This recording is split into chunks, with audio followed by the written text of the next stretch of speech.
Distinguished Mr. Hendrasmo, Expert Staff of the Secretary General of the Ministry of Communication and Informatics, His Excellency Mr. Nico Barito, Ambassador of Seychelles to Indonesia, His Excellency Mr. Abdul Salik Khan, Ambassador of Pakistan to Indonesia, Muhammad Reza M. Ikom, Commissioner of the Indonesian Broadcasting Commission, Agus Sunarto, Director of Voice of America, Indonesia, Agung Susatyo, Director of Voice of Indonesia, Francine Harrigan, Director of Unique Indonesia, represented by Andi Suryo, Melissa Tran, Voice of Vietnam Bureau Chief, Jakarta, Kabul Budiono, Member of TVRI Supervisory Board, and Deriman Butar-Butar, Head of RRI Jakarta. Lecturers and students from University of Indonesia, Mustopo University, Unindra University, London School of Public Relations, Paramadina University, and Al-Azhar University. Journalists from online and electronic media.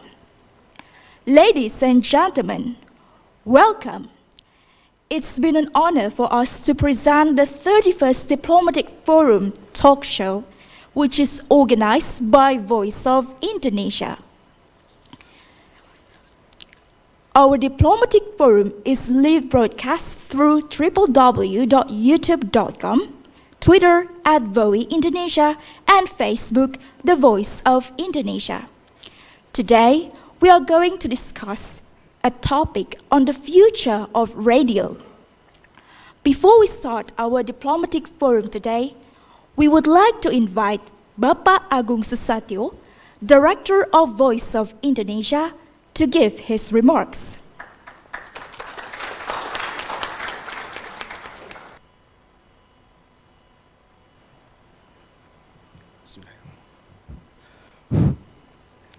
Good morning, ladies and gentlemen.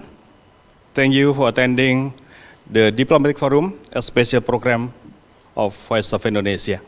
Distinguished Mr. Hendrasmo, Expert Staff of the Secretary General of the Ministry of Communication and Informatics, His Excellency Mr. Nico Barito, Ambassador of Seychelles to Indonesia, His Excellency Mr. Abdul Salik Khan, Ambassador of Pakistan to Indonesia, Mr. Muhammad Reza, Commissioner of the Indonesian Broadcasting Commission, Mr. Agus Narto, Director of Voice of America Indonesia, Francine Harrigan, Director of Unique United Nations Information Center Indonesia, represented by Mr. Andi Suryo, Melissa Tran, Voice of Vietnam Bureau Chief, Jakarta, Mr. Kabul Budiono, Member of TVRI Supervisory Board, our colleagues, Mr. Endriman, the Head of RRI Jakarta. First of all, let us extend our gratitude to the God Almighty as we are gathering here in Diplomatic Forum Talk Show. This is the 31st edition of Diplomatic Forum since it has been organized. Diplomatic Forum is a talk show discussing international issues by inviting speakers from various cycles and related institutions. Our theme for today is the future of radio.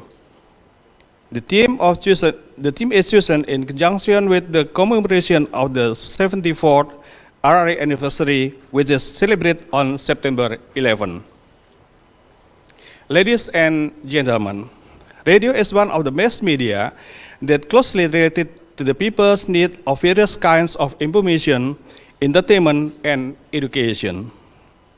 Advances in information and communication technology have resulted in drastic changes in public behavior in obtaining entertainment and information, and it has become a new challenge for radio.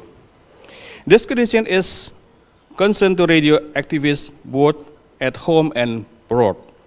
Therefore, we hope we can discuss it in the talk show.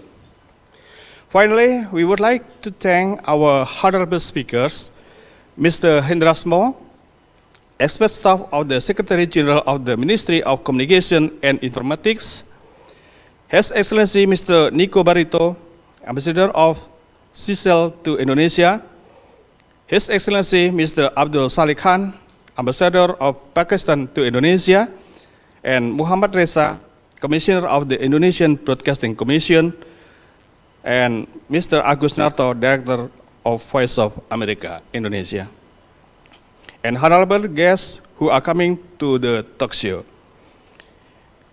We hope you can join this discussion by delivering your opinion and question.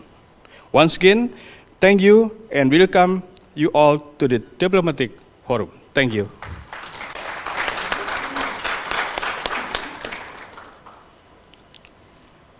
Thank you, Bapak Agung Susatyo, for the warm welcome and remarks. Distinguished guests, ladies and gentlemen, today the Diplomatic Forum will be hosted by Daulat Pane and Stefanus Wow. In this Diplomatic Forum talk show, we also invite your participation to join our dialogue by presenting your questions directly to our speakers. And for the sake of convenience, we need to ask you to set your cell phones to the silent mode. And now I'll call the hosts of today's Diplomatic Corner, Daulat Pane and Stefanus Wow. Daulat Pane is a senior journalist of Voice of Indonesia. He has been assigned at Korea Broadcasting Service, or KBS, 2 times in 2006 and 2015. Stefanus Wow is a junior journalist of Voice of Indonesia.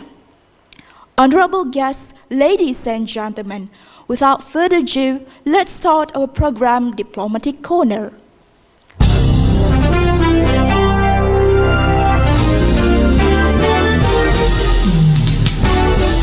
Voice of Indonesia presents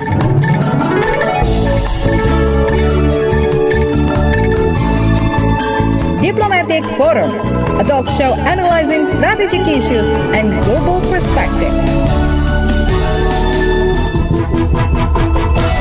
From Indonesia to the world.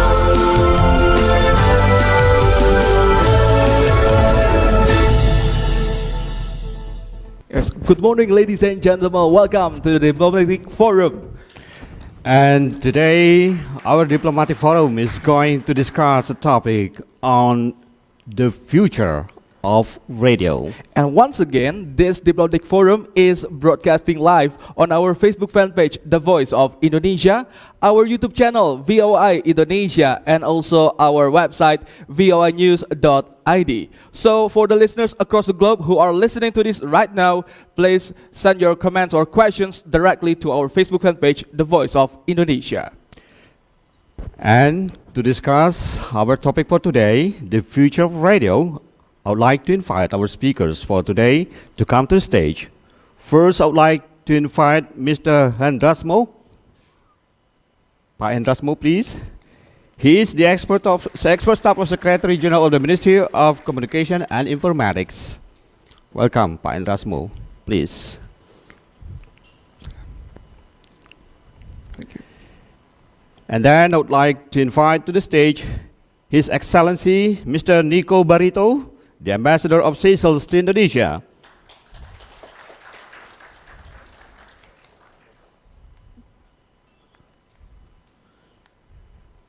Welcome, Ambassador Barito. Have a seat. Thank you. And next, I would like to invite His Excellency Mr. Abdul Salih Khan, the Ambassador of Pakistan to Indonesia.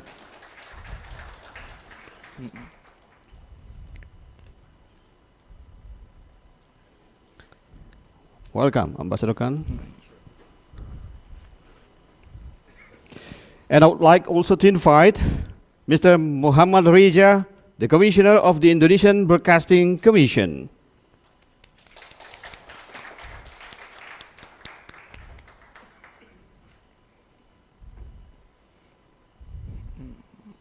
Welcome, Pak Reja.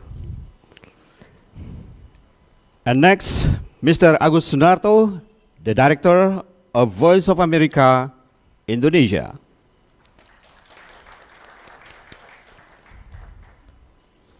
Welcome, Pak Sunarto. Okay, ladies and gentlemen, and also listeners across the globe, besides the speakers on our stage, we also have Bapak Agus Susatyo, Director of Voice of Indonesia. We also have Francine Harrigan, Director of Unique Indonesia, who is represented by Andri Suryo, National Information Officer of Unique Indonesia. And also Melissa Trang, Voice of Vietnam Bureau Chief Jakarta. Bapak Kabul Budiono, Member of TVRI Supervisory Board. Lecturers and students from University of Indonesia, Al-Azhar University, Mustopo University, Unindra University, Paramadana University, and London School of Public Relations. And also we have invited the shortwave listeners and journalists from online and electronics media. Yes, ladies and gentlemen, as we know, radio is one of the mass media that is closely related to the community's need for various kinds of information, entertainment, and also education. Advances in information and communication technology have resulted in the drastic changes in public behavior in obtaining entertainment and also information. The advancement of information and communication technology has become a new challenge for radio. Society chooses media that can cover everything, both audio and audiovisual. So it is common for the people to prefer watching television, Pak Reja, or accessing the internet to listening to the radio. In short, radio has now begun to be abandoned by some people. The question is whether radio broadcast is still able to survive and compete. That's what we discussed today. We will discuss this in today's diplomatic forum. But before that, let's see what are the opinions of Voice of Indonesia listeners. We got two. One from Bangladesh, he is Didarul Iqbal, and one from Egypt, Tariq Zaidan, about the radio. Check it out. Dear friends, greetings of love from Bangladesh. I am Didarul Iqbal, founder president of Voice of Indonesia DXR's Forum in Bangladesh. Moreover, I am a big fan of Radio Republic of Indonesia. I have been listening to Radio Republic of Indonesia for a long time. We believe that Radio Republic of Indonesia is a golden window to learn about wonderful Indonesia. Indonesia is our trusted and good friends. So our listeners club has been conducting various promotional activities for the development of more friendship and cultural exchange between the people of Bangladesh and Indonesia. September 11th is the 74th founding anniversary of Radio Republic of Indonesia. It is such a historic day for Radio Republic of Indonesia with its worldwide audience. On this day, we expect the Honorable President of Indonesia, the concerned Ministry of Indonesia, and the highest authority of the Radio Republic of Indonesia, please launching the Bengali language program for our 60 million Bangladeshi people. We believe that taking this initiative, the citizens of both countries will benefit greatly. Long live Indonesia-Bangladesh friendship through the Radio Republic of Indonesia. Hello, my name is Tariq Zaidan and I'm from Cairo, Egypt.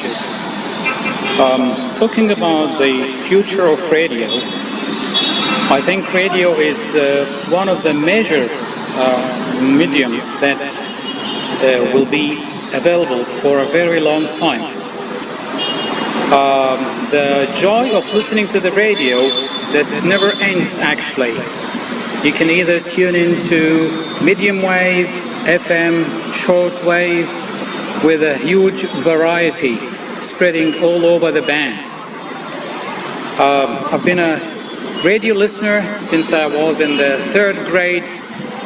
I was a very young kid and I used to tune into the radio for several hours, learning, educating myself, improving my English language and other languages, and then moving on to exploring the shortwave band and getting more information about different countries around the world, getting a lot of knowledge, expanding my knowledge, getting a global way of thinking instead of sort of like concentrating on the local arena. So though now there is a lot of changes taking place on the media scene concerning radio and switching from FM, medium wave and short wave to the internet and the satellite. But for me, still listening to the radio is one of the major things that I enjoy doing tremendously. And according to my experience, I recall quite well in the 80s there was a hit called "Video Killed the Radio Star," but that didn't happen. So I would say that nothing would kill the radio. The radio will be there and will remain there because simply when everything else fails, the radio is there. Thank you very much for giving me this opportunity, and I'm wishing you all the best. From Cairo, Egypt, this is Tarek Zidan.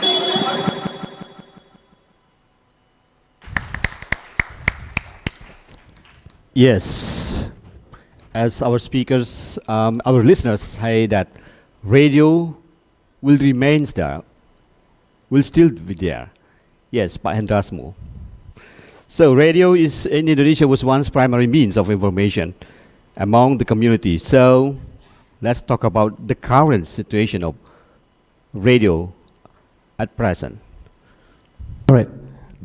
Thank you. Good morning, ladies and gentlemen.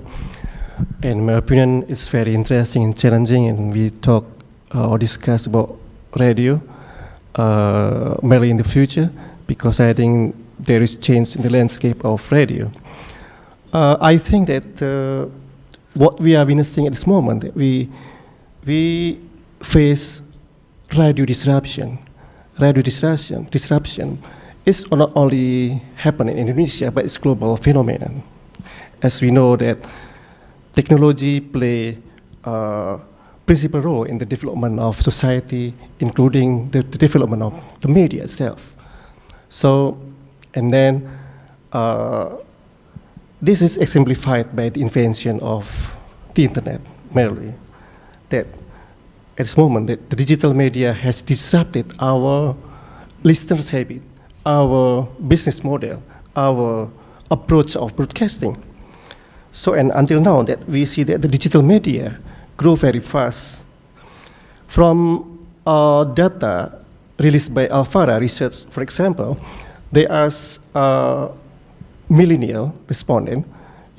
Millennial is those aged from 20 to 35 years old, and according to National Development Planning Ministry, or Bapenas, it says that our millennial now has account for 30% of our population. But in 2025, there will be the majority group of our population. Yes. So I think it's very significant if we also look at the millennial habits in terms of their media behavior. From the survey, it is found that television still the biggest. Around 97% of the millennials say that they access this media, television, at least one in a month. And secondly, digital media, it accounts for 54.5%. And third is radio, is 16% of the millennial. 60? Yeah, 16. 16. Listen radio once in a month, and followed by newspaper, 13%, and tabloid 40%, magazine 3% consecutively. That means we see that radio doesn't decline like that of newspaper and magazine. And another fact that we also see that the expenditure of global advertising spent on digital media is significantly rising.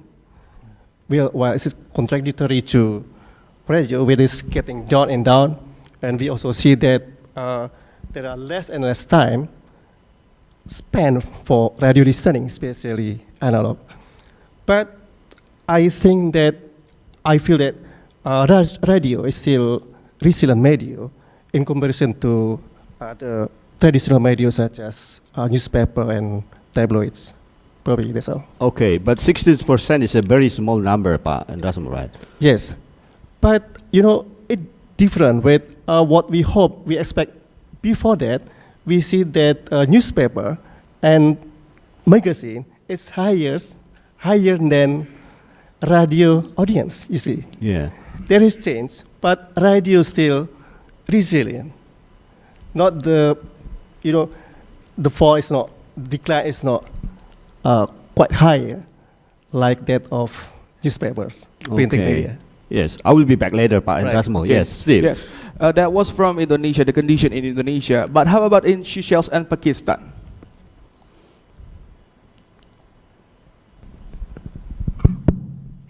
Well, a very good morning, all the listeners and audience of Voice of Indonesia, wherever you are in the globe. Well, Mr. Pane, thank you for inviting us here. For those who don't understand where Seychelles is, please give me a little few minutes to explain where Seychelles is.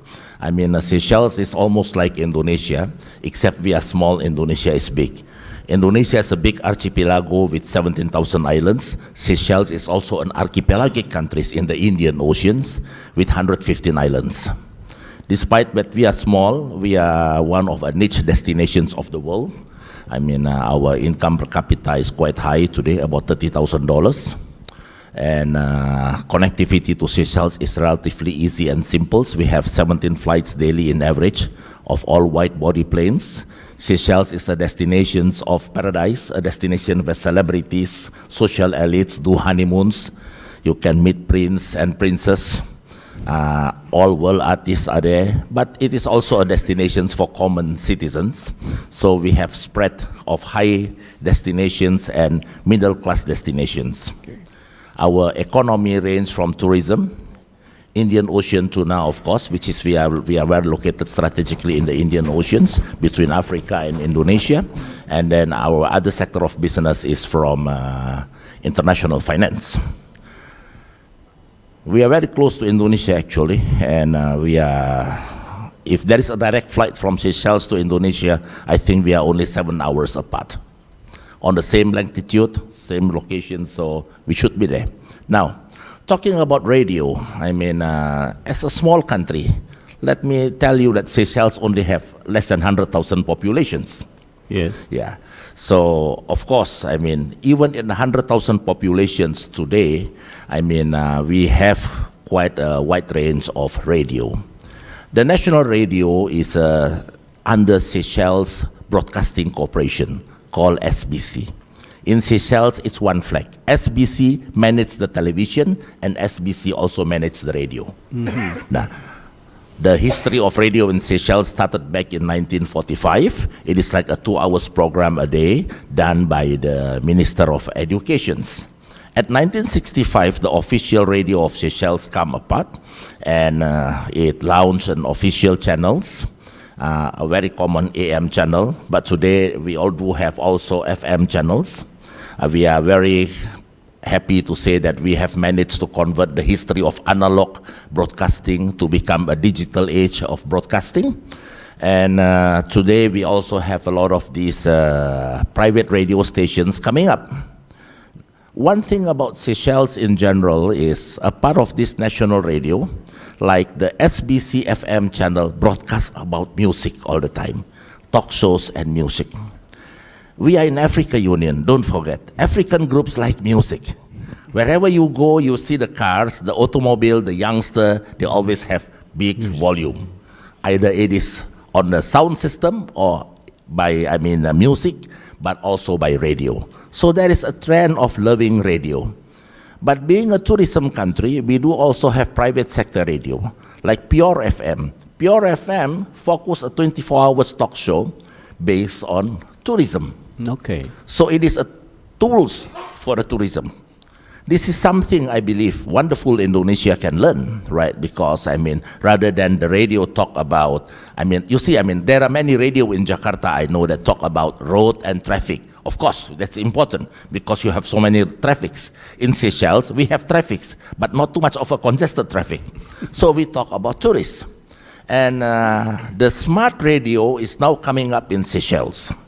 What we do is there is a radio chat box. Now, under the radio chat box, actually, it become another tools where youngster would like to access the radio chat box. They chat, they talk, they interact through the radio system. So what I'm trying to say, I mean, when many people are thinking like maybe radio is fading out, maybe this all new digital era things is coming up, that one day radio and newspaper is not there in the market. I don't believe in that ideology because there is always a trend of coming back to nature, you see. Today our consumption is coming back to organic food. Today we are talking about come back to nature, save the paper, save the planets.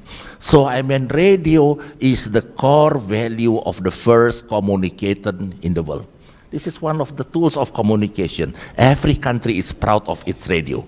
Indonesia is proud of the radio because your motto say, sekali di udara, tetap di udara. Yes. So Yes. you are always there, you know.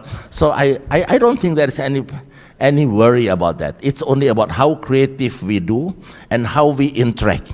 I mean, radio should not fall apart from WhatsApp, Facebook, Instagram. There are so many things that youngsters use as a tool now. But in Indonesia, do you have a radio chat box? Right? We do have radio chat box in Seychelles, for instance. But then we touch the societies, certain niche societies, especially on the tourism societies. So it become like a trip advisor things. Okay. So I mean, that's what I'm trying to say, that I believe that radio will always be there. Thank you. Always be there. Okay, radio always be there. Okay, Mr. Ambassador Khan, Pakistan. do you share the same condition in Pakistan?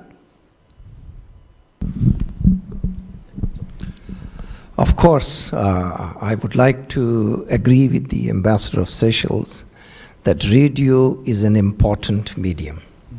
Before going into the discussion, availing this opportunity, I would like to convey our heartiest congratulations to the people and government of Indonesia on the 74th anniversary of the independence of Indonesia through RRI. Thank you, Ambassador Khan. And I also congratulate RRI, which played very important and vital role in announcing the independence. So when I last time visited RRI, I listened voice of President Sukarno myself when he was announcing that. And Pakistan Broadcasting Service is one of the radios which announced independence on 14th August 1947. So radio has something, attached with the announcement of independence of different countries. So whenever the history would be written, radio would be on the top. And when we talk about future of radio, let me say something, that when wheel was invented, nobody knew it, that how the wheel will take shape, how the cycle will come into being, the machineries will come into being, the aeroplanes will be there, but the importance of wheel is still there in the history and in the scientific development. On the same line, I would say, with the invention of bicycle, with the invention of aeroplane, the utility of bicycle has not changed. It is still being used in a different way. Yes. Same is the future of radio. Whether you digitalize it, whether you use it for information, education, entertainment, importance of radio in the world and among the people and bringing the people together connecting people of different worlds. You have just listened to the two voices from Egypt and Bangladesh. We are sitting here in Indonesia, Jakarta, the capital of Indonesia, the largest Muslim population country. And there were contributions from far-flung areas of Bangladesh and Egypt. So radio's importance in future is not going to undermine. It is going to increase. Of course, it will take different, I would say, it will change its shape. It will change its utility in a different way. But the way radio is bringing the cultures closer, the way the radio is bringing countries information, as Ambassador of Seychelles said, that tourism is one of the most important, I would say, area in Seychelles. So what is the role of radio there? Similarly, Pakistan is also a country which is a friendly country to Indonesia. And through RRI, millions of people in Indonesia and Pakistan are linked together. Pakistan Broadcasting Corporation has a program in around 31 languages all over the world. 21 languages are our regional languages, our local languages, and 10 are international languages. So, in my view, the importance of radio and importance of different type of radios in the world is going to increase, is not going to decrease. So I would congratulate RRI for arranging such a wonderful discussion on the future of radio. And I would like to assure all people who are associated with radio that radio is very important. It is one which is linked with our culture. It is one, when we talk about radio, we feel nostalgic. There was a time when the entire family used to sit around radio. And I think today, of course, its form has changed, but its importance has not gone down. Yes, Ambassador Khan, I'm a little bit curious. If you said that when you visited RRI, you listened to the voice of our first president, well, he proclaimed the independence. So it means that RRI played a very important role in the history of Indonesia. So what about in the history of Pakistan? In the history of Pakistan, as I mentioned, that on 14 August 1947, when Pakistan came into being, it was on the 13th and 14th night when Radio Pakistan announced independence of Pakistan. Okay. So this is quite same with the same, almost on the same pattern.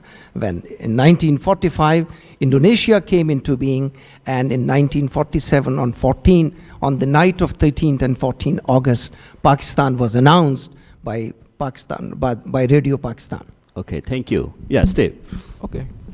Well, the next thing is in Pakistan also Seychelles. So many people still like to listen to the radio, and in Seychelles it's about the music. But how about in Pakistan? The content of the radio that people like to hear.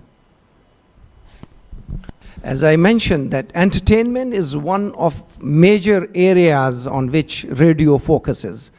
And music is one thing where, of course, the young generation and the old generation equally entertain themselves. So radio has been playing a very important role, and through radio, not only that music entertains the people, but it keeps the culture alive, and it is there. It is there. Okay, back to Pane. Yes, it seems that all three our speakers today and agree to say that radio is still there. Yes. It's still the top of medium for communication.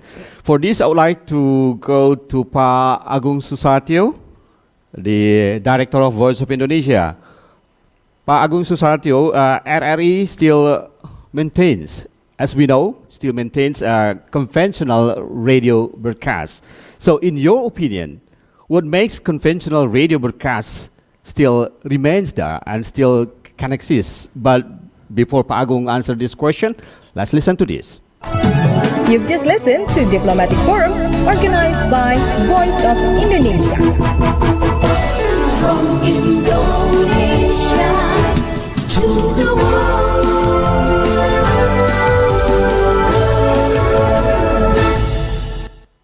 Pak Agung. Okay, thank you. Conventional means we still use the transmitter, and we use the frequency of shortwave, amplitude modulation, and frequency modulation, maybe. In my mind, radio will always exist forever. Yeah, radio have proved in certain situation that still broadcast and disseminate information when disaster occur, such as tsunami and also earthquake in Palu. Although the electricity is soft, radio, especially Radio Republic of Indonesia, can use the generator to turn on the transmitter, and it becomes one important media in the affected area because area has diesel fuel reserve. In facing technological developments, of course, RRI must also follow the adoption of new media technology with media convergence. Now, RRI not only broadcast conventional, not only audio, but also audio visual. That is with RRI Net, and also we have a RRI Play Go application. Considering the geographical position of Indonesia, RRI still uses conventional broadcast with shortwave, AM and FM frequency. Even Voice of Indonesia still uses the shortwave frequency, although some international broadcasting abroad has reduced the use of the shortwave frequency to be the digital radio model or by satellite. So, I'm sure that conventional radio still exists forever. Okay, thank you, Pak Agung. Yes, Pak Agung said that even in this digitalized era, conventional radio is still there, and we still need it. Maybe especially like the situation or the demography of Indonesia, which consists of thousands of islands. We still need shortwave, for example, to penetrate remote areas. So, yeah, Indonesia already make up to digitalize, even it is not only audio, Pak Agung, yes, but also audio visual. That's we have now in RRI. So since Steve, we have also our colleagues from Voice of Vietnam and also Voice of America. Maybe you have some questions for them. We have listened from the governments, we have the ministries and also ambassadors. So let's ask from the Voice of Vietnam. Miss Melissa Trang, where are you? Ah, there you go. Hello, how are you? Okay, I'm sorry. I need to take the mic for you anyway. Can you pass the microphone, please? She looks lovely, by the way. Oh, yeah. Of course. So, Miss Melissa, how is the condition of radio in your country, in Vietnam? Yeah, hello, good morning everybody. I'm Melissa from the Voice of Vietnam. And I have to say that Voice of Vietnam and Radio Republic Indonesia has a relationship for a long time ago. VOV and RRI has signed MOU at 2014. And now VOV has established bureau in Jakarta. This will bring to radio become closer. And between two radio have so many familiar. Radio The Voice of Vietnam is also from the government. And now Radio The Voice of Vietnam has also become the complex multimedia. We also have radio, website online, television, and current cetak. And now Voice of Vietnam become one of the most trust complex multimedia in Vietnam now. And now about the question, how is the future of the radio? I think that radio is never die. If the radio can understand what our listener want to hear and how to join the digital world. And I would say that Radio Republic Indonesia is on the right way to grow as the voice of Vietnam. And the proof is our listeners are here today. I think this is very strong proof for our radio. Okay, so Thank still you. strong until today, like in Indonesia and also Yes. in many countries. And besides that, still from you, Ms. Melissa Trang, how is the growth of radio stations in Vietnam besides Voice of Vietnam? How many others? We only have the Voice of Vietnam Only from you. the government, and we also have borough in the country, and Yes. we also have 13 borough in on the world. Oh, okay. Yes, and borough in Jakarta is one of the 13 borough in the world. All right. Okay. 30s. Yes, Yeah, we have it's 13. quite big actually. 13. 13. 13. 13, Okay, yes. 13. So, who usually the listeners of the Voice of Vietnam? If in Seychelles, maybe they are young people. So, what about in Vietnam? Yes, it's a challenge for us now today because in Vietnam, our audience, our listener is very a different kind. But over the world, for example, in Indonesia now, we also have listener from Indonesia, but almost most of them is quite has listened our radio for a long time ago, for about 15 years. 50 years, and now we are also try to bring the young listener come with our radio, and it's a challenge for us now too. Okay. Thank you. So, is it quite difficult to get a license to start a radio station in Vietnam? Excuse me? Is it quite difficult to get a license to start, to found a radio station in Vietnam? I think Excuse me. The question is this: you said that it is only only have Voice of Vietnam in there, but we are wondering why is there no any other radio stations in there? Is it so hard to establish a new one? oh no, because it's Vietnam now. We also have one party. One party, so that we also have only one radio and television from the government, but we have so many borough in all the country from the north to the south, Okay. and also overseas. Okay. Okay. Thank you. Thank Ms. you Tran. very much, Mr. Yes, Steve. Since we also have here from Yes. Voice of Vietnam, but it seems that I would like to go to Unique first. Unique Where's first. our friend from Unique? Yes. Yes. Sir. All right. Thank you. Yes. Almost all the speakers say that radio, the role of radio is very important. So how does Unique see about this? I mean, see the role of radio in delivering, because we know that United Nations has many programs. So how do you see the role of radio in delivering or in the disseminating the information that the United Nations has to the people? Right. Thank you very much, colleagues, excellencies, distinguished guests, ladies and gentlemen. My name is Andri from the UN Information Center. For those who haven't heard UNIC before, UNIC is the field office of the UN Secretariat in New York. We have 63 country offices throughout the world. Basically, we are bridging the Secretariat at the global level and also the Indonesian government, the UN Indonesia at the national level. When it comes to radio and the importance of radio, I would like to quote the Secretary General's remark. He said that radio is still a powerful tool in promoting discussions, dialogues for tolerance and also peace. A few interesting facts. At the UN, we have our own UN radio, which was established in 1946, which is why on every February we celebrate the World Radio Day on the 13th of February, which is the day where we mark a time where people around the world celebrate the radio and also how it changed our lives. Getting back to the UN and the importance of radio, we believe the radio is still a crucial part of communications in general, mainly because of three items. So number one is because of the coverage. Number two is on the topic or the urgency. Number three is on the connection.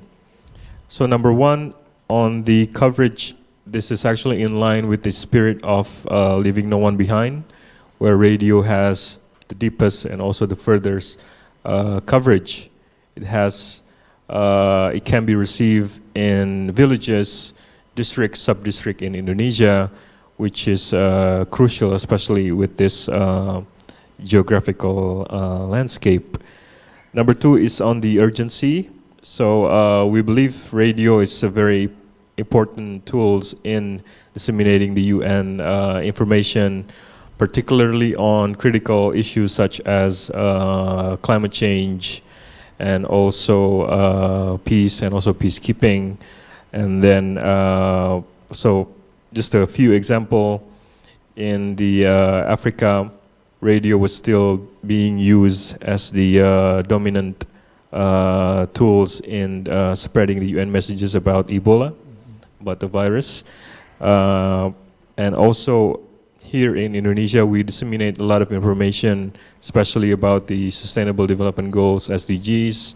For example, we are reaching out to the radio station about the upcoming UN Climate Action Summit happening on the 23rd of September, and also other important topics. The last one is on the why radio is still critical. We believe it's because of the connection. Radio is so personal. You can take what you hear and you can play around with your mind, depend on each of the person how you visualize it. So just a personal example, I've been listening to radio in Bandung, in my hometown, since secondary school, listening to radio that plays songs from 70s and 80s, which is quite weird for somebody who was sitting in the secondary school. But since that moment, I realized that radio is so personal. You could play it in your mind, the songs that you hear, and then later in the future, I had the opportunity to become one of the radio broadcaster in Bandung. And then at that time, I even realized further that radio is making changes to everyday people's life. It affects you, whether from the entertainment keeps you happy, whether from the news side keeps you informed, of course. So those are some of the things that why we believe radio is still critical in spreading the UN messages. Okay, and Thank you. it is effective. Yes. Okay, thank you. Yes, Steve, I think we come to the end of the first section for today. And before we go to the second section, let's listen to this. You've just listened to Diplomatic Forum organized by Voice of Indonesia. From Indonesia to the world.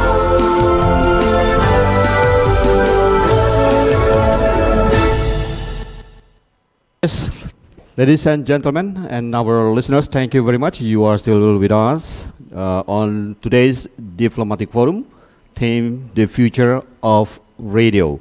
And Steve, Yes. here we have from Voice of America. I think we need to share also course. the experience, how the Voice of America can still survive until today. Yes, please, Pak.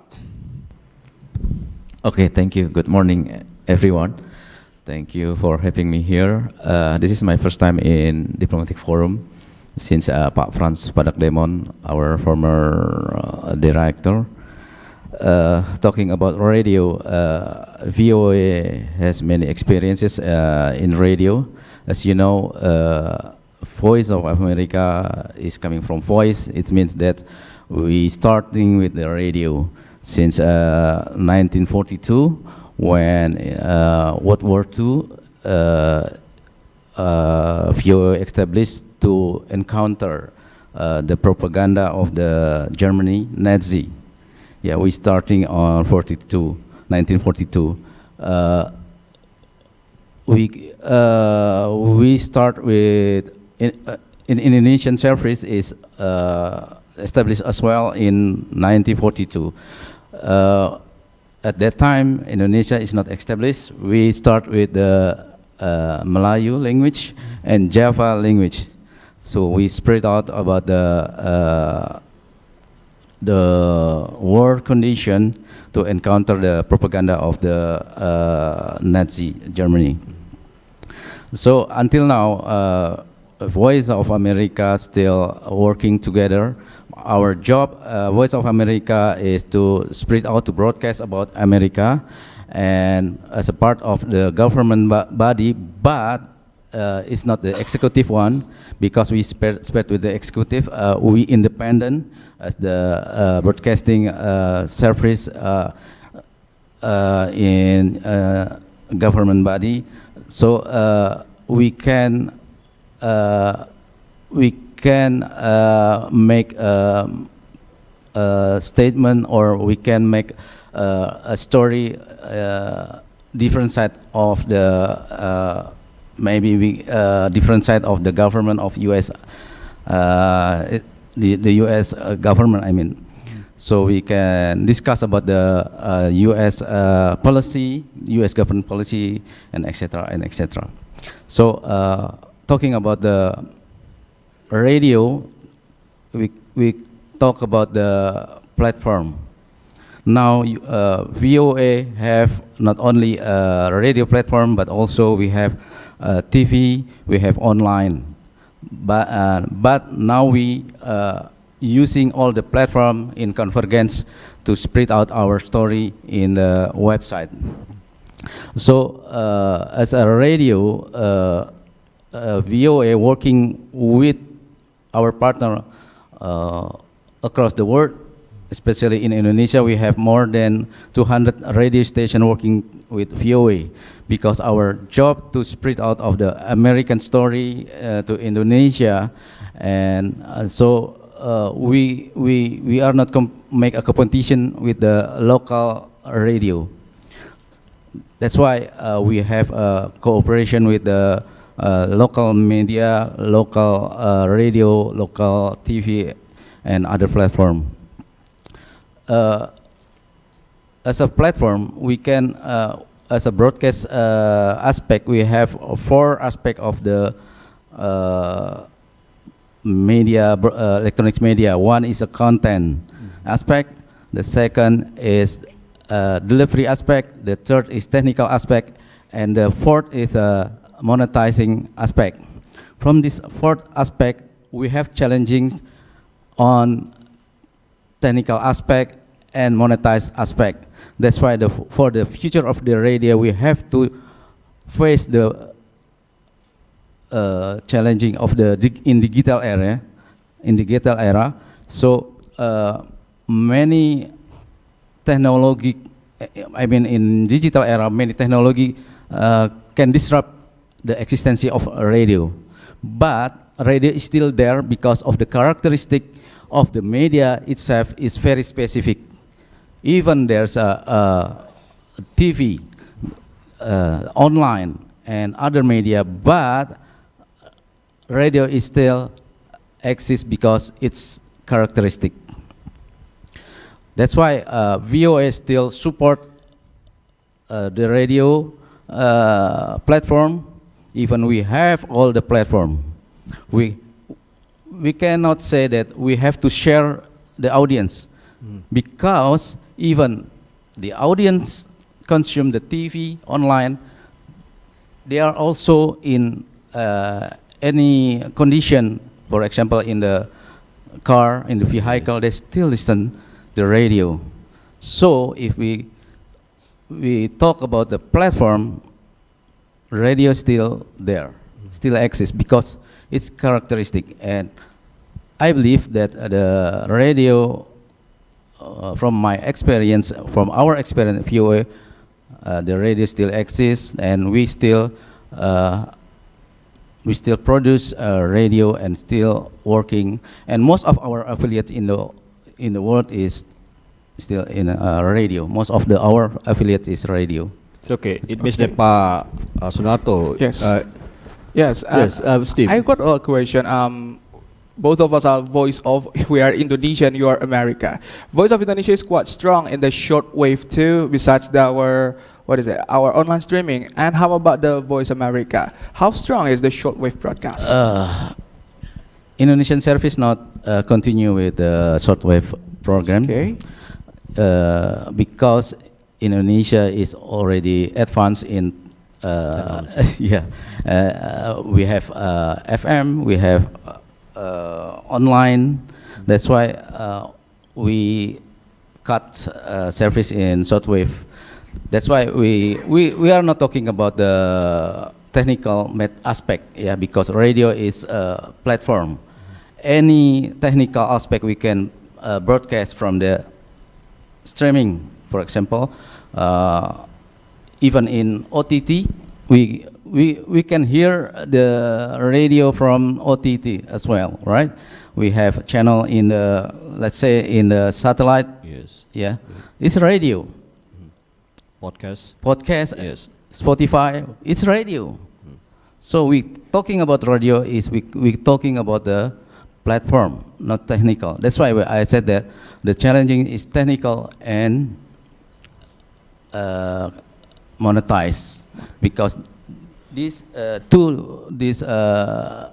aspect is easy disrupt in technological condition. Maybe in the future we have another technology, but the radio, because its characters is very specific, we can broadcast in any other technical platform. Okay, Pak Sunarto, if you say you stop the shortwave service to Indonesia because of its advanced technology in Indonesia, so what about for other countries whose technology is still not developed well? Yeah, we still in other languages we have 46 languages services in VOA. So in other countries, let's say in China, in North Korea, we still broadcast from US using shortwave, because we can penetrate all the world with the shortwave, because the characteristic of the shortwave, yeah, we can broadcast directly from anywhere. Yes. But for Indonesian service, because maybe the audience so limited, because the quality of the shortwave is not as good in FM and online. So we decide to stop the shortwave, and the audience can move to the online, to the FM with the station we work together and other platform. I think that's why we stopped the shortwave service in Indonesia. But for the other countries with the limited access of technology, for example, internet, FM, like maybe in Vietnam, our listeners still have access VOA in Vietnam with shortwave. Okay, I think that's also the reason what Pak Agung, the director of Voice of Indonesia, said just now, why Voice of Indonesia, RRI in general, still defend the use of shortwave. Yes, Pak Agung? Yeah, because of the character of the shortwave broadcast. Yes, Pak Sunarto. Yes, Steve? Yes, that's from the Voice of Indonesia. Back to the Voice of Vietnam. Hey, miss. Excuse me. Yes, okay. He mentioned about the podcast about like jokes and so many things out there. Is it influential against the Voice of Vietnam in Vietnam? In Vietnam now we also have the right for the media. Okay. And the media has right to broadcast what they see, what they explore, but it must be follow the Gary's politic from the government. From the government, all of them. And how about the streaming service in there? Do people move from radio to the internet streaming? Yeah. Yes, like that. Okay, partner, anything to add? Yes, I just curious what Ambassador Barito said, and I want to connect this. Content is very important. Maybe I would like to let you know that Ambassador Barito was former journalist, radio man. He's a journalist or radio man turned to be ambassador. Sorry. So, how much do you think the content of the broadcast will, influence, affect the future of radio? Well, Mr. Pane, I need to correct first because I was never a journalist in reality. I mean, my past responsible is Assistant Secretary General for United Nations. I was in charge as Director for UNITAR, United Nations Institute for Training and Research, and then also with UNICT. So during those days, I deal with many media issues. Okay. So anyway, I mean, come back to the story about the content, right?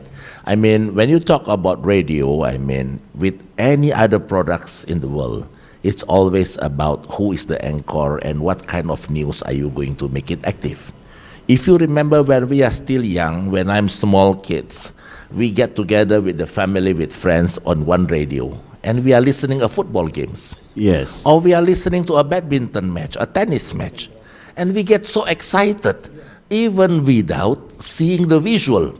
Yeah. Only listening to this good anchor, how they talk about the ball is on that corner, the ball is in this corner. And we just get so excited. We don't want to miss a single word of these news anchors. Similar things today is done in Seychelles. We try to put this kind of concept, like tourism, culinary. So it become a group of its own interactions. One example, as I mentioned earlier today, Indonesian's traffic radio is very popular.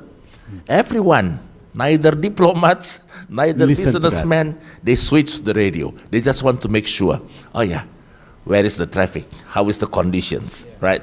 So this is something that can link also the interest of the audience, the listeners, and also attract the advertisement. Because all in all, it's talking about media, you also have a cost to pay. So if you don't have a source to support your media, then you have problems, right? So I mean, today, social media plays a major roles. I mean, but a lot of hoax. Hoax are all around. But in the radio, I don't dare myself or yourself will speak something hoax, because we know who are you. Yes. Who voiced this, right? So there is no hoax. I mean, I don't think someone will copy our voice and say, this is Nico Barito, you know? So I mean, this is one example, right? Yeah. So I mean, actually there is still an essential roles that radio can play, right? I mean, Seychelles, despite that we are small, we do relay news from other countries. We do split of our news, like how many percent local content, how many percent international news, how many percent of a sport news. This is as far as it link and interact with the relay of international news. But when it comes to the local news, because we broadcast 3 languages there, which is English, French, and the Seychelles Creole, which is the local dialect. Now, under the local dialect television, we also stream the audience, like how many percent is local news, how many percent is international news. Because maybe a lot of these local people who listen to the Creole news may not get attracted so much with the international news. Yeah, and maybe if there is international sport broadcast in Creole, maybe it's not eye-catchy to them, right? Now, so that is why I say we have to make the right person in the right place, the right anchor at the right news. So I believe people like yourself, Pane, being so many long-standing years devoted on media and anchor of the news. You know what I mean about, right? So I mean, I'm not a news anchor, but I mean, sometimes I act like a news anchor because of my routines. So anyway, it becomes about who do the news and how you make it happen. Yes. And today, I mean, we are happy, I mean, in Seychelles with a different news. I mean, when our friend from United Nations just now talk about climate change, right? I mean, in Seychelles, we do make news about climate change, but we make it much simple because climate change becomes such a high tech to some people. So we interact with the students, we interact with the school, and we talk. It's not only about climate change, because Seychelles don't have too much problem with sea level rise. Those who never come to Seychelles thought we are sinking. We have high-rise mountains, so Seychelles is not sinking. But what we are talking about is pollutions, right? When you talk about climate change and the impact of the life of the ocean, then people get complicated. They don't understand what this is about. But if we tell the students the impact of pollution of plastic and the fish dying, the impact of the plastic and pollution to the ocean with the water life, then they understand. Today in Seychelles, we still have students, school students, that come to the radio station to interact, to learn about the history of radio. So that's part of a curriculum. Yes. Now my question is, in Indonesia, does Radio Republik Indonesia have this curriculum? Did you bring the school children to go back to the radio station? Like every different school can come. Nowadays, the school children in Indonesia go to the theme park. They go to Taman Mini, they go to Ancol, right? But there is no agenda that brought them to the radio station. This is just my sharing of ideas, okay? So I mean, probably with this kind of targets of news making, and then maybe the school children will get more active. Then they will understand that actually still radio plays a main role. Thank you. Thank you, Okay, yes. Ambassador Barita. And I just want to correct one thing, Mr. Ambassador.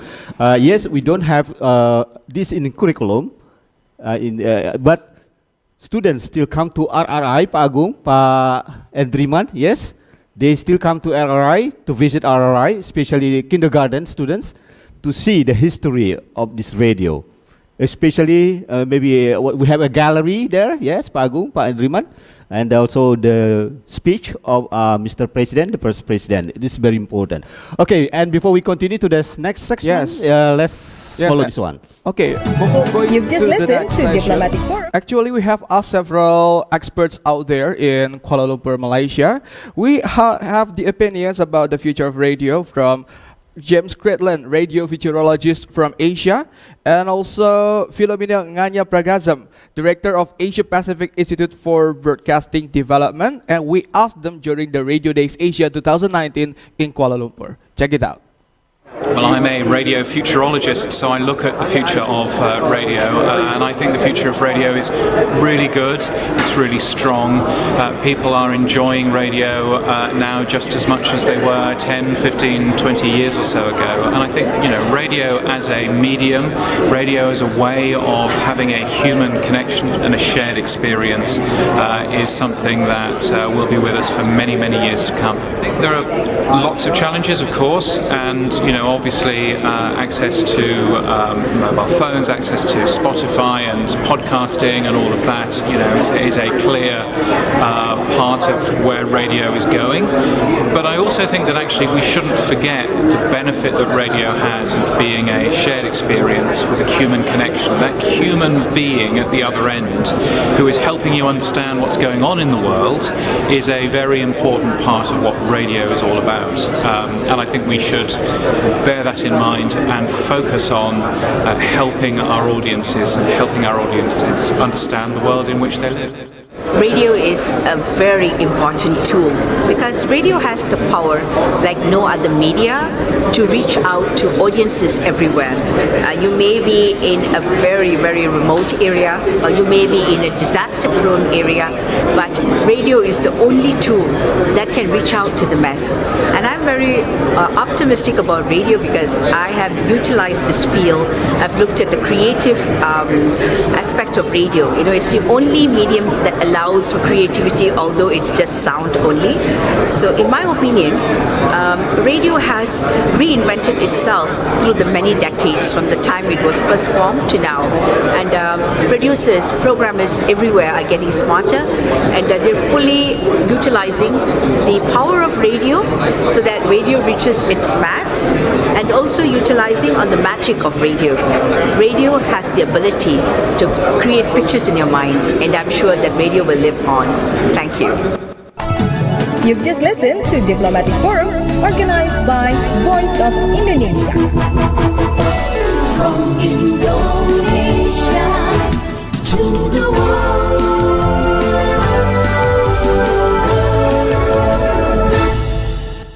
Okay, listener, and also ladies and gentlemen, you are still with us in the Diplomatic Forum by the Voice of Indonesia, from Indonesia to the world. We're still talking about the future of radio, but we have, well, I will not use the term old here. I will use the term senior people in here. They have more knowledge, but about the future, we are going to ask the youngsters around here. I would like to know, some of you, any one of you want to, well, ask my simple question. According to you, what is the future of radio and what? Please. The future of radio. Okay, mention your name, where you are from, and your opinion. Okay, my name is Avan. I'm from London School of Public Relations Radio, University. I mean, the future radio is, I think, what must radio to do to stay their existences in the in this era, especially our era, in the millennial era. Okay, and actually in a day, how long do you listen to the radio anyway? Very often. Very often. When I drove in the car, something like that. Okay. But I think mostly I listen to millennials radio. I think like let's name it Virgin Radio or Prambors or something like that. Because there is so many content of music. Okay. Because I very interested in that. Okay, so you haven't answered my question. How many hours? How many hours do you listen to a radio in a day? 8 hours probably. 8 hours. You're not studying at your university? No. Not really? I mean, like I'm studying in the university, but I listen to the radio just because I wanna listen to random music. Okay. Actually. And then I'm very interested with the music. Yes. Like that. Okay. So thank you very much. 8 hours. Are you the lecturer? No. Okay. Just watch if he is listening to the radio in your class. 8 hours. Okay. So moving on to Paramadina University, the same question: how is the future of radio, and how many hours do you listen to the radio in a day? Okay, just take the mic and answer the question. Come on, the whole globe is listening to you right now. Okay, your name and where you are from. Okay, my name is Suryo, and I'm from Paramadina University.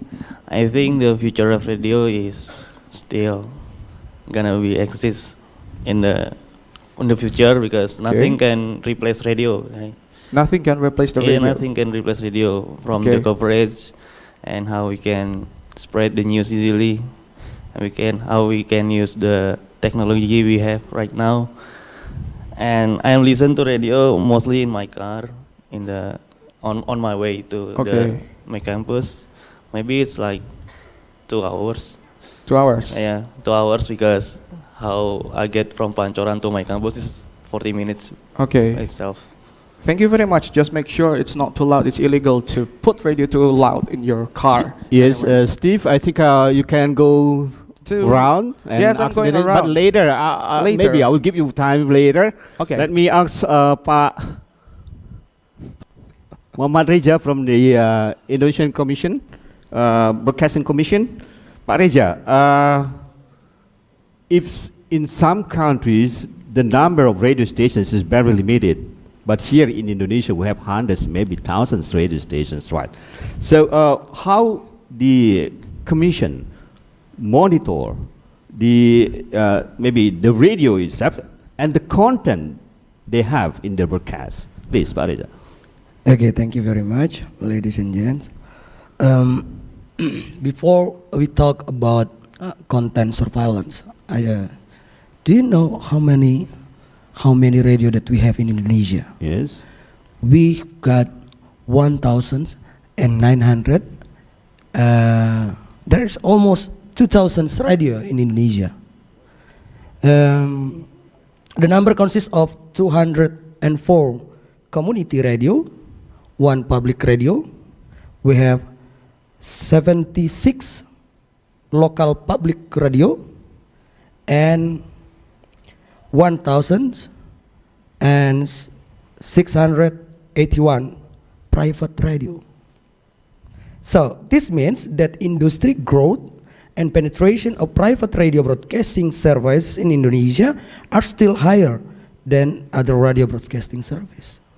Okay, and how? In Indonesian Broadcasting Commission specifically oversees networked radio, just a network radio.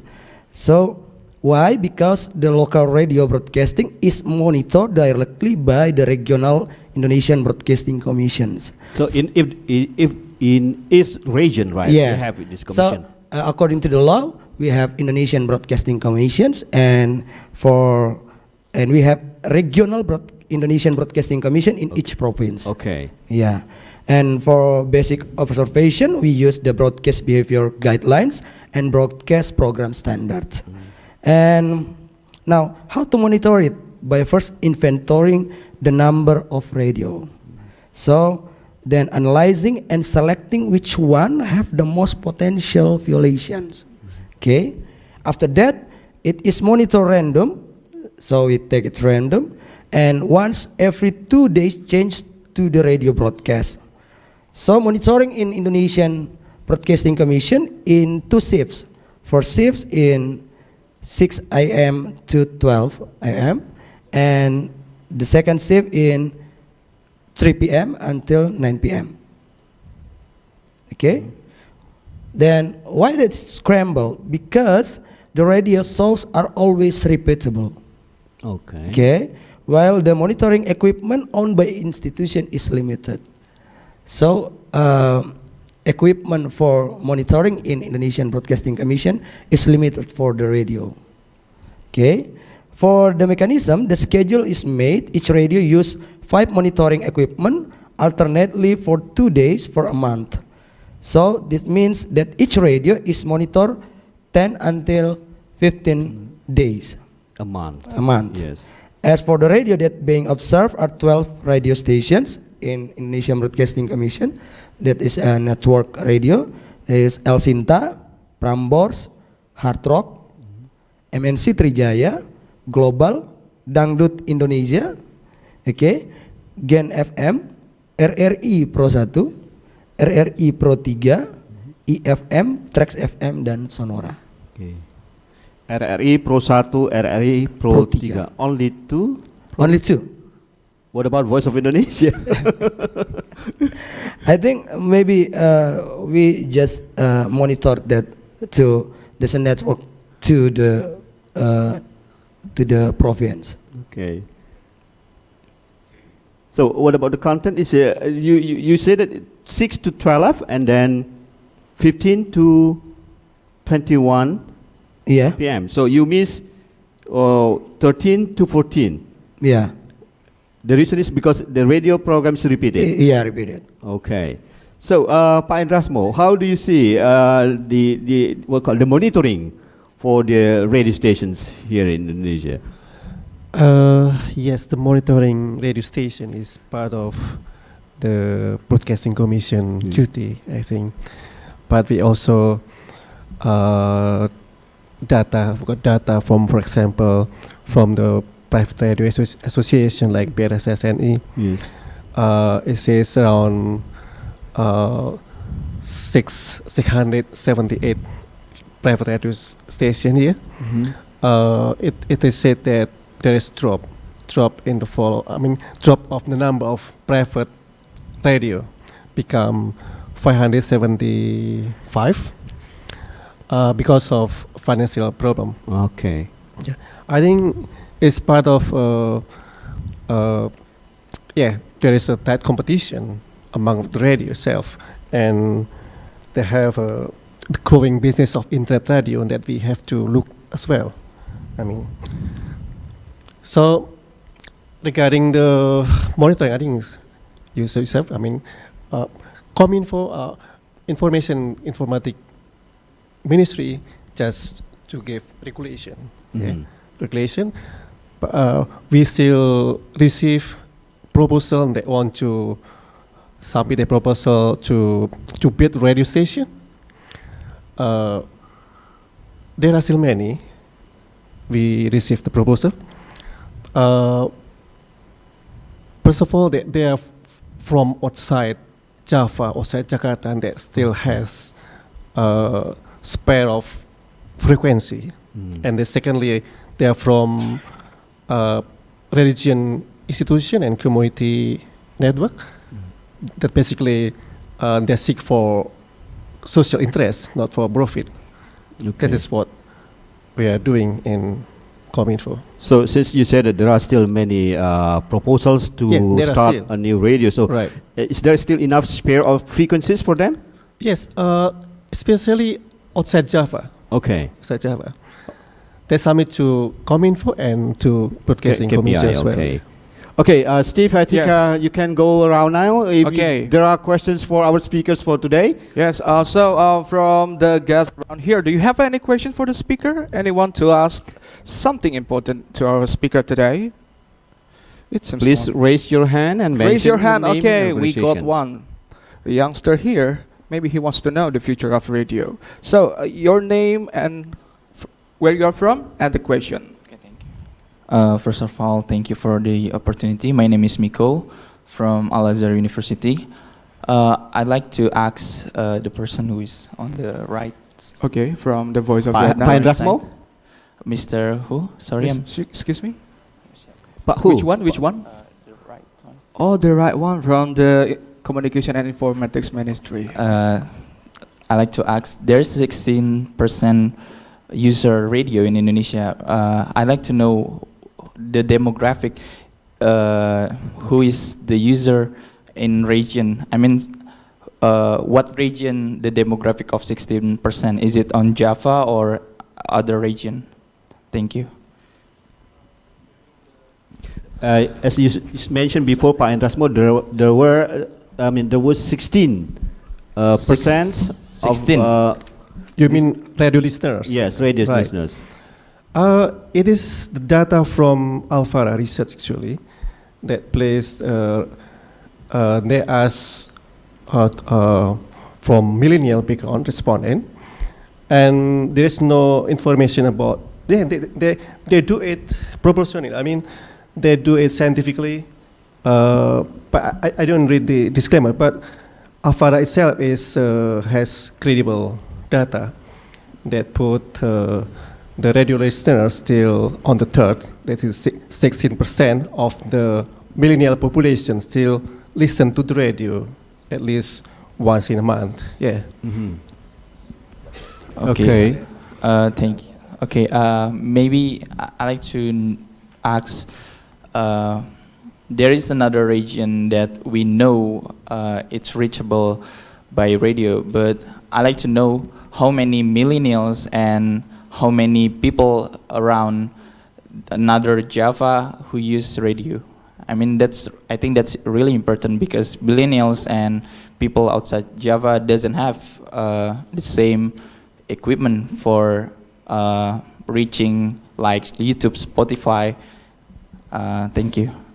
Yeah, probably I can share another data. For example, like what has been by RRI, Radio Republik Indonesia in 2017. At that time, RRI conducted a survey with 2,040 respondents with scientific methodology, direct interview and multi-random sampling, and they select the respondent above 15 years old and spread the sampling across archipelago. It found that 51.6% still listen to the radio.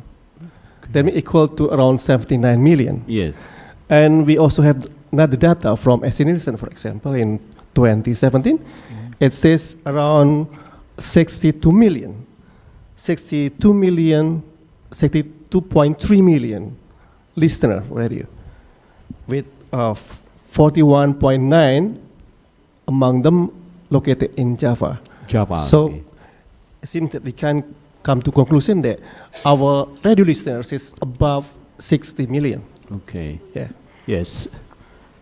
Okay. Are you satisfied with that? Okay. Yes. Since that Pak Kabul, yes, the former member of the advisory board of the RRI is here. Maybe Pak Kabul, you have questions or just a statement? Thank you, Pane. Thank you for the opportunity and thank you for inviting to come here, reminding me to what the Voice of Indonesia first time to conduct this diplomatic forums might be 5 years ago, and I was very happy because diplomatic forum of the Voice of Indonesia is still there, and I've been here to witness that you are still there. Okay, so instead of question, I would like to say something about the radio, referring to the topic, the future of radio. Well, I just read the article from what we call it the Broadcasting Commission of the UK. It is the Ofcom. It wrote about the future of radio. And the title of this article is not the radio is fading, but radio, the oldest broadcast medium, is in transition. Meaning that radio never dies. If we have all the impression that the old soldiers never dies, just fade away, might be this impression is also much for radio. Radio never dies, just fade away sometime. You know, because this old broadcast medium is still there. The Voice of Indonesia is still here, and some listeners is still there. For example, the Didarul Iqbal from Bangladesh still listening to the Voice of Indonesia, and Tariq Zaidan from the Egypt still listening to the Voice of Indonesia. The challenge is the transition, because our society, the technology is running fastly, changing from time to time, right? And how to access the radio is different from when I was a young broadcaster in RRI. So the Voice of Indonesia in RRI as a public broadcasting has to change the mindset, how to serve the people, even in the city, the big cities, or in suburban or in urban, okay? According to the research done by Ofcom, in 2017, the 90% of youngsters in the UK access to the radio not using the, let's say, the conventional one. Conventional, right? But using digital platforms. And we have learned from the Voice of America, they are not interested quite more about using the shortwave transmitter, but rather using the internet-based radio for reaching the audience outside America. So does the VOI. Because if we depends on the shortwave or the analog and the very conventional medium, so might be, you know, we will lose the audience from time to time. So please makes the technology of information as a challenge, not as a threat. By looking this as the challenge, so we have to maintain our, let's say, a struggle that radio must be there, and let's say providing people with information, educational program, and entertainment. And maybe my suggestion for you, who is still in RRI and the Voice of Indonesia, if you will be on your audience heart, think about these two very important. When you produce the news, please make sure that your news is credible. Your news is the most reliable news for the people. Let's they listen to the other radio, but if you want, they want to know which is the right news, so they prefer to listen to RRI or to Voice of Indonesia. And Voice of Indonesia has to play the important role, you know, because you serve the audience outside Indonesia. You have to tell people outside Indonesia about how and what is Indonesia now and then, okay? And the other one, that you have to be intimate with your audience, because this is the characteristics of the radio. Intimacy with the audience, proximity with the audience, and try to know what the audience need. So you have to make research from time to time, even by using the internet or very special thing that, let's say, not so expensive, because we know your budget is limited, okay? So please try to grab the new technology as a challenge and try to know the audience and try to broadcast what is valuable for the audience. This is my suggestion. Thank you very much. Okay. Again, I'm happy to be here. Thank you, Pak Kabul. Yes, this. Yes. Do you still have one from more the floor question from to our questions? audience, actually? Okay, you have the question. State your name, where you're from, and the question. Hello everyone. Assalamu alaikum. My name is Walaikum Jamal salam. Nasir. I'm second secretary in the Pakistan Embassy. Well, my question is for Mr. Commissioner. Actually, the role of regulatory authorities is very important.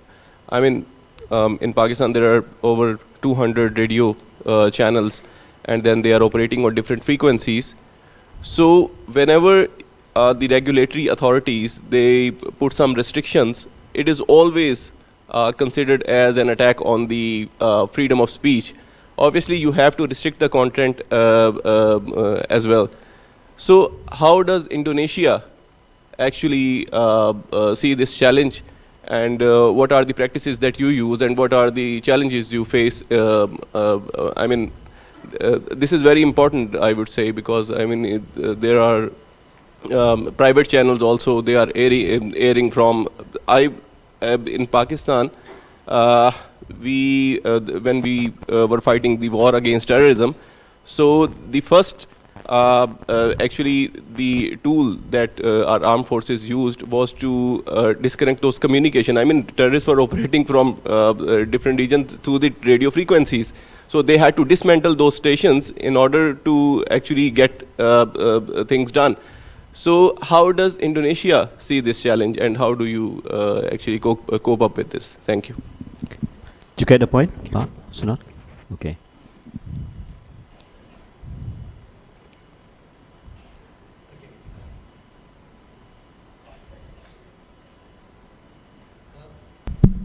Okay, thank you very much.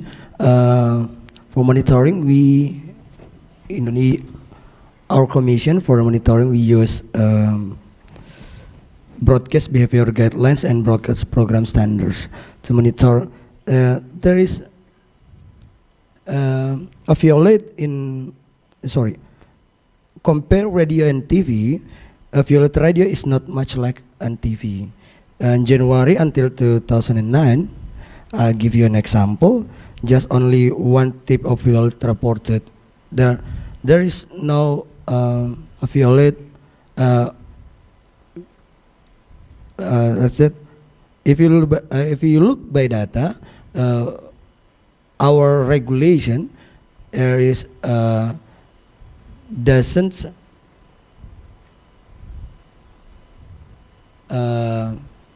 We give a change for freedom of speech to media. We don't take our regulations doesn't take down of freedom of speech from the media, like that. You get? Yes. Okay. I think maybe sometimes there is maybe unquote a violation, but maybe there are also intervention, right, from outside to the content of the radio. So how the broadcasting commission control about this? So maybe just say like in Pakistan, okay, maybe the military, that's what you say, right? The military said, okay, you have to do this and you don't have to do this. So what about here in Indonesia? During this time, violations occur on the radio, just usually from the announcer conversations. The violation, just from announcer conversations and associative statement and song lyrics. Just the violation in radio, just an associative song lyrics and conversation of the host. Certainly not in accordance with the provisions of Broadcasting Code of Conduct and Broadcasting Program Standards. Then I will give you an example, but I think it's usually good if we use in Indonesia. Okay, so KPI will target to upstream the how to upstream, which is the announcer itself, and the downstream is the community as the object. Okay. Yeah, and Rasmo, maybe you want to add something about this before we come to the closing statement? Yeah, in Indonesia we have a popular regulation that's called an information in transact ITE, Undang-Undang ITE, yeah, which prohibit to hate speech or a statement contain pornography, something like that. I mean, I think this is part of the way to regulate the the speech. Okay. Yeah. So we have regulation for this, right? Right, Okay. yeah. Thank you very much, Pak Andrasmo. Okay, ladies and gentlemen, that's the end of our diplomatic forum for today. But before that, let's listen to the closing statement from our great speaker for today. Start from Pak Andrasmo, please. We have to see the development of our technology in Indonesia. At this moment, we have 60% of connectivity to the internet. 64% of our population connected to the internet, and mostly they connect from smartphone. So I think it will change the way to enjoy radio, television. I mean, we have to adapt, we have to transform, so that internet is a rival, but wider tool, creating hybridity in the program making process and the listening experience. So we have to be multi-platform, multi-channel, Yes. and multimedia. This is the rule, I think, if you want to survive the radio. Okay, so in order to be able to survive, we have to, change our from conventional, from analog to a new Yes, right. digitalized radio. Yes, Ambassador Barito. Thank you, sir. Well, I mean, when I look at the audience today, I mean, we have some voice of Indonesia commentators that come from Egypt. I believe that Indonesia is trying to foster a very close relationship with Africa today. President of Indonesia is emphasizing accelerations of development between Africa and Indonesia. Seychelles is in Africa. I mean, I can tell sincerely that there are about a small country like Seychelles, there is about 120 Indonesian professional workers, hospitality workers. They are not TKI, but they are professional workers. And there are also many Indonesian workers across the continent in Africa, especially in hospitality sectors. Africa is a big country. I am one part of Africa Union. I am speaking on behalf of my colleague from Africa Unions who are not here today. I mean, it's 1.2 billion people with 52 countries. I mean, I believe that Voice of Indonesia can play important role in bridging the people-to-people connectivity. Thank you. Yeah, I mean, I highlight this when I was down in the interview at Radio Republik Indonesia prior to the Independence Day celebration of Indonesia. So I look forward, like probably, I mean, Seychelles Broadcasting Corporation open our hands and work closely with Voice of Indonesia, and let's bridge these connections of people-to-people connectivity from Indonesia and Africa through this radio network. I mean, this is one thing, and I completely agree with what Ambassador of Pakistan and Radio Republik Indonesia is saying about the history that the radio play in many countries. But let's not look at radio only from the historical point of view. In Seychelles, we have tried to encourage radio as another millennial era for the students, for the youngster. So when I say curriculum, I doesn't mean it is a part of a school curriculum, but it is how to get the young people more acquainted, be in the heart of the radio, and use the millennial technology, digitally, to use radio as another way of communication and information. Thank you. Thank you, Ambassador Barito. Yes, Ambassador Khan. Thank you very much. I would like to say that world today has become a global village. Radio, television, and other electronic forums are providing, I would say, one of the most important connectivity mechanisms to the world. They are bringing people closer to each other. They are playing important role in not only encouraging tourism, but also economies and bringing peace and tranquility to the world. So from this point of view, I would say the role of RRI and and radio as a medium is bright, and I congratulate RRI for bringing the people of Pakistan and Indonesia closer through RRI's voice. Thank you very much. Yeah, thank you. Ambassador Khan, yes, Pak. Yeah, for many characteristics of radio, I love to say that radio is personal. So radio is personal. So the medium will be convergence, but the form will be survive. I think in the onslaught of technological advance in this digital age, radio still has a good penetration and a place in the heart of the people. But indeed, this condition has the consequence that inevitably radio must be also follow changing attitude of listeners. They must also be accessible in the digital realm by starting to convergence. Thing like that. Okay, thank you. Yes, Pak. Okay, we are talking about the future of radio. The challenging era will not stop because the development of digital era will challenging for people of the radio itself.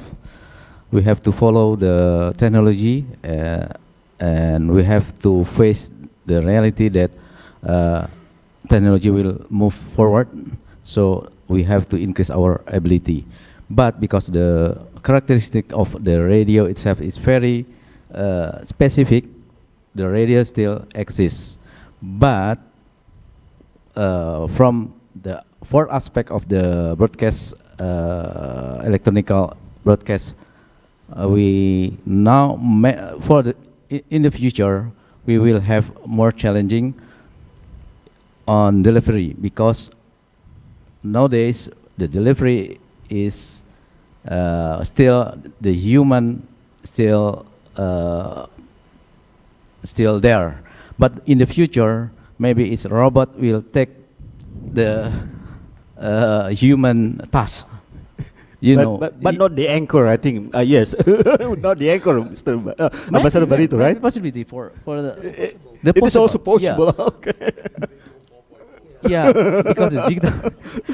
For example, now we can see the artificial host for news anchor. Yeah. See, so we have to prepare in the future about the technology, and the challenges will still there. Okay. But the radio itself still there. Okay. That's yeah, thank you. So from today's diplomatic forum, we can say that radio is still there and will be there in the future.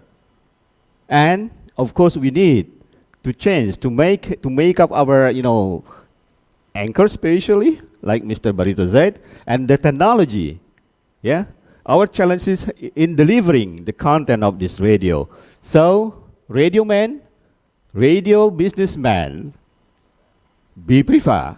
If not, it's up to you. I'm Dalat Pane, and Steve, my colleague. Yes, I'm here. Stefan as well here too. Thank you very much for joining our diplomatic forum for today, and see you next time. Bye. You've just listened to Diplomatic Forum, organized by Voice of Indonesia. From Indonesia to the world.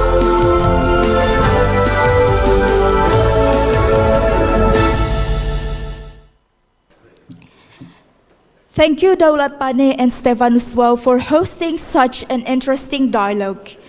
Ladies and gentlemen, we have come to the end of our diplomatic forum, and now I would like to invite Bapak Agung Susatyo, Director of Voice of Indonesia, to deliver tokens of appreciation to our speakers, Mr. Hendrasmo, Expert Staff of the Secretary General of the Ministry of Communications and Informatics.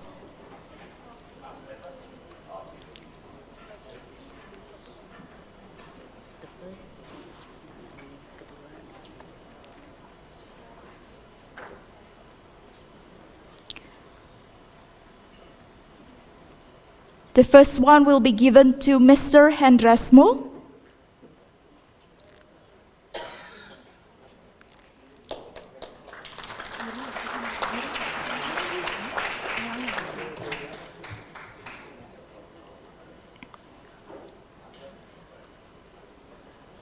And the second one will be presented to His Excellency Mr. Nico Barito, Ambassador of Seychelles to Indonesia.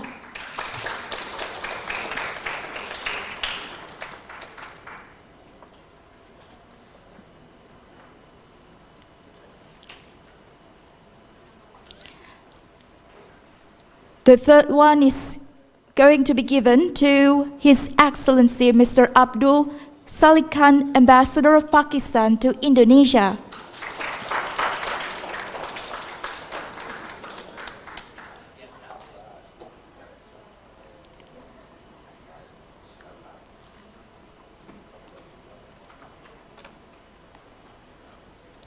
And the fourth one is going to be given to Muhammad Reza M. Ikom, Commissioner of the Indonesian Broadcasting Commission.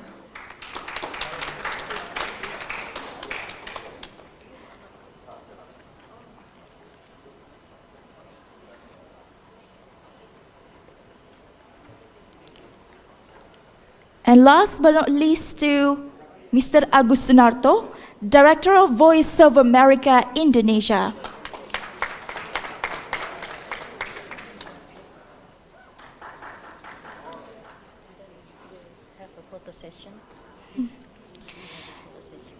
Next, we're also going to have a photo session with the speakers and Mr. Agung Susatyo.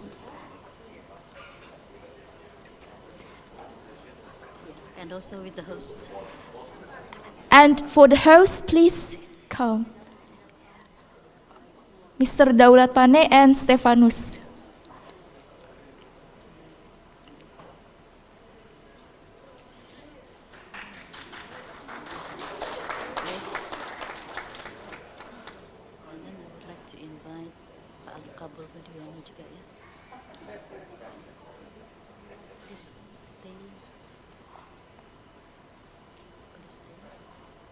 Habis ini.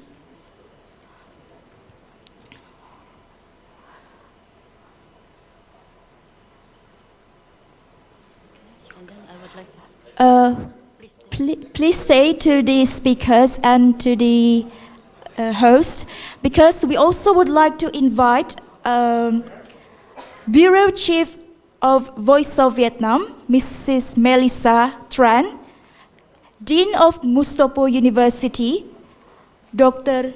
Yoga, and also representative from UNIC to have a photo session. And last but not least, also Mr. Kabul Budiono to have a photo session with our speakers and hosts.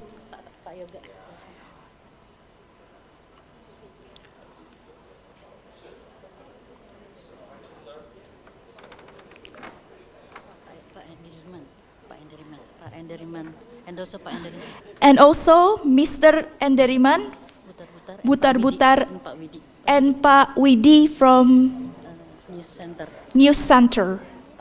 Pak Widi.